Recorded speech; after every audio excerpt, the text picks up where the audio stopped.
দেশের বিভিন্ন জেলায় আগামী 3 দিন বজ্রসহ বৃষ্টি হতে পারে। এছাড়া বৃষ্টির সঙ্গে শিলাবৃষ্টি পড়ানোর সংখ্যা রয়েছে। 21 ফেব্রুয়ারি রাতে এমন পূর্বাভাস দিয়েছে আবহাওয়া অফিস।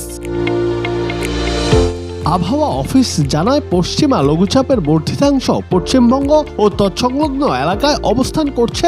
মৌসুমে স্বাভাবিক লঘুচাপ দক্ষিণ বঙ্গোপসাগরে অবস্থান করছে। এর ফলে আজ শনিবার সন্ধ্যার মধ্যে রাজশাহী, ঢাকা, খুলনা বিভাগের 2-1 জায়গায় বৃষ্টি বা বজ্রবৃষ্টি হতে পারে। এছাড়া দেশের অন্যত্র অস্থায়ীভাবে আংশিক মেঘলা আকাশ সহ আবহাওয়া প্রধানত শুষ্ক থাকার সম্ভাবনা রয়েছে। শেষ রাত থেকে ভোর পর্যন্ত সারা দেশের কোথাও কোথাও হালকা থেকে মাঝারি ধরনের কুয়াশা পড়তে পারে। সারা দেশে রাত এবং দিনের তাপমাত্রা প্রায় অপরিবর্তিত থাকার সম্ভাবনা রয়েছে।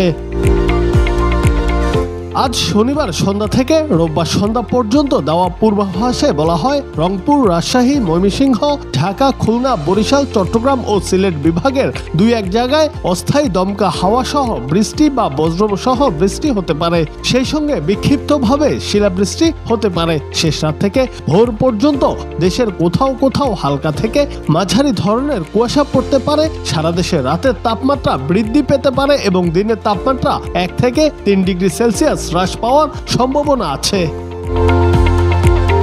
রোববার সন্ধ্যা থেকে সোমবার সন্ধ্যা পর্যন্ত দেওয়া পূর্বাভাসে বলা হয়, অস্থায়ীভাবে আংশিক মেঘলা আকাশ সহ আবহাওয়া শুষ্ক থাকতে পারে। শেষ রাত থেকে ভোর পর্যন্ত দেশের কোথাও কোথাও হালকা থেকে মাঝারি ধরনের কুয়াশা পড়ার সম্ভাবনা আছে। এছাড়া রাতের তাপমাত্রা সামান্য হ্রাস পেতে পারে এবং দিনের তাপমাত্রা সামান্য বৃদ্ধি পাওয়ার সম্ভাবনা আছে। বর্ধিত 5 দিনে আবহাওয়ার উল্লেখযোগ্য পরিবর্তনের সম্ভাবনা নেই।